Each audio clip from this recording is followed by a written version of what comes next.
Mu life, zoka mu life. Sasa, selo culture, haitakaita misunderstanding. Asitsoka kwa ndiri uvareke pigi. Please baby, I'm begging. For the girls there. Selo culture, ndina kumbira utoke mu life.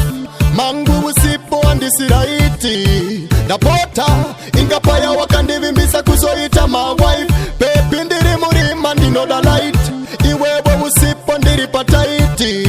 Napota, ingapaya wakandivimbisa kuzoita my wife. Skana kugara ndekazite. Kunyangwe ndakataza usandiwo mesere. Wewewe girlfriend, kutazirana kunowanika mu relation. Baby, chandake ita ndicha chiita. Ndava good husband, handicha kuchita. Handicha kurwisa, jandava murudo chicha. Yawe manaf, haitakaita misunderstanding. Asitsoka kwa ndiri uvareke pigi. Please baby, I'm begging. For the girls there. Sela culture, ndina kumbira utoke mu life. Mangu usipo andisiraiti.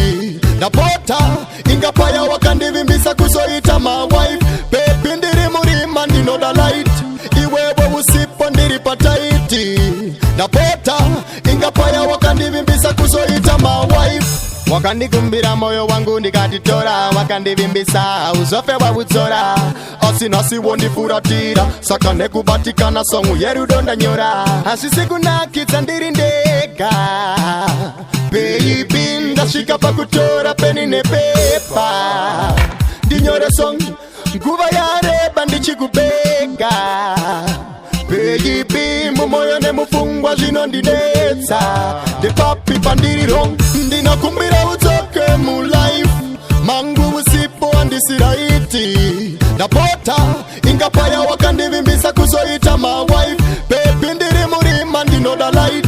Iwewe usipo ndiri pataiti. Napota ingapaya wakandivimbisa kuzoita my wife. Kana kugara ndekazite. Kunyangwe ndakataza usandiwo mesere. Wewewe girlfriend, kutazirana kunowanika mu relation. Baby, chandake ita ndicha chiita. Ndava good husband, handicha kuchita. Handicha kurwisa, jandava muruda zvicha. Yawe manaf, haitakaita misunderstanding. Asitsoka kwa ndiri uvareke pigi. Please baby, I'm begging. For the girls there. Sela culture, ndinakumbira utoke mu life.